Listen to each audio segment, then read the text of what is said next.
Welcome to me Pramila recipes. ఇవాల్టి ఎపిసోడ్లో నేను మీకు చింతకాయ చిన్న చేపల కూరను ఎలా తయారు చేయాలో చెప్పబోతున్నానండి. ఈ కర్రీ చాలా టేస్టీగా ఉంటుందండి.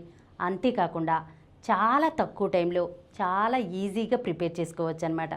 ఇది మీ అందరికీ తప్పకుండా నచ్చే రెసిపీ అండి. ఒకసారి మీ ఇంట్లో ట్రై చేసి చూడండి. ఒక్కసారి చేశారంటే అస్సలు వదిలిపెట్టరనమాట. ముందుగా 10 చింతకాయలను తీసుకుని మధ్యలోకి హాఫ్గా కట్ చేసుకోవాలండి. మధ్యలో ఉన్నటువంటి గింజలన్నిటినీ తీసేయాలన్నమాట. ఇలా అన్ని చింతకాయల్లో ఉన్నటువంటి గింజలన్నిటినీ తీసేయాలి. చింతకాయల్లో విటమిన్ సి ఉంటుంది కదండి, ఇది హెల్త్కి చాలా మంచిది. ఇప్పుడు వీటిని చిన్న చిన్న ముక్కలుగా కట్ చేసుకుని ఒక గిన్నెలో నీళ్లు పోసుకుని వీటిని 3-4 సార్లు శుభ్రంగా కడుక్కోవాలన్నమాట. ఇప్పుడు ఒక ఉల్లిపాయ 3 పచ్చిమిర్చి తీసుకోవాలి. ఉల్లిపాయను చిన్న ముక్కలుగా కట్ చేసుకోవాలి. అలాగే పచ్చిమిర్చిని కూడా చిన్న ముక్కలుగా కట్ చేసుకోవాలండి. ఇప్పుడు ఒక మిక్సీ జార్ తీసుకుని అందులో మనం శుభ్రం చేసినటువంటి చింతకాయలు ఉన్నాయి కదా, చిన్న ముక్కలుగా కట్ చేసాము, అవి అలాగే ఉల్లిపాయ ముక్కలు, పచ్చిమిర్చి కూడా వేసుకోవాలి.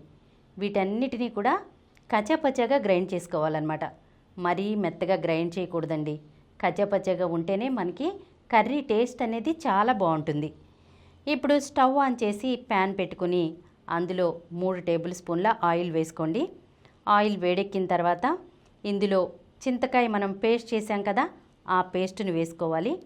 ఆ తర్వాత ఇందులో ఒక 1/2 కేజీ శుభ్రం చేసి పెట్టుకున్నటువంటి చిన్న చేపలు ఉంటాయి కదా, ఆ చిన్న చేపలని వేసుకోవాలండి. ఇందులోనే ఒక 1/2 టేబుల్ స్పూన్ పసుపు, 1 టేబుల్ స్పూన్ కారం వేసుకోవాలి. ఆ తర్వాత 1 టేబుల్ స్పూన్ సాల్ట్ కూడా వేసుకోండి.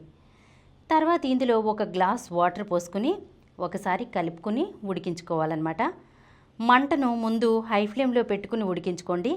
తర్వాత లో ఫ్లేమ్లో పెట్టుకుని వాటర్ అంతా కూడా ఇంకిపోయేంత వరకు ఉడికించుకోవాలన్నమాట. వాటర్ అంతా ఇంకిపోయి ఆయిల్ పైకి తేలితే చాలండి, కర్రీ రెడీ అయినట్లే. చివరిగా ఇందులో కట్ చేసినటువంటి కొత్తిమీరని యాడ్ చేసుకోవాలి. అంతేనండి, ఎంతో టేస్టీగా ఉండేటువంటి చింతకాయ చిన్న చేపల కర్రీ రెడీ అయినట్లే. ఇది తినడానికి పుల్ల పుల్లగా ఎంత టేస్టీగా ఉంటుందంటే మాటల్లో చెప్పలేము. ఒకసారి మీ ఇంట్లో కూడా ట్రై చేసి చూడండి. ఈ వీడియో మీకు నచ్చినట్లయితే మా ఛానల్కు సబ్స్క్రైబ్ చేయండి, లైక్ చేయండి, మీ ఫ్రెండ్స్కి షేర్ చేయండి. ఇలాంటి మరిన్ని వీడియోస్తో మీ ప్రమీల రెసిపీస్లో వచ్చే ఎపిసోడ్లో కలుసుకుందాం.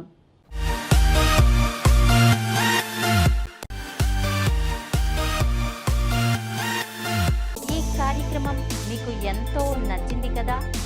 ఇటువంటి మరిన్ని వీడియోల కోసం అనతి కాలంలోనే 21 కోట్ల వ్యూస్ సాధించిన సమరం ఛానల్ సమర్పించు సమరం ఫుడ్ ఛానల్కు సబ్స్క్రైబ్ చేయండి, లైక్ చేయండి, మీ ఫ్రెండ్స్కి షేర్ చేయండి.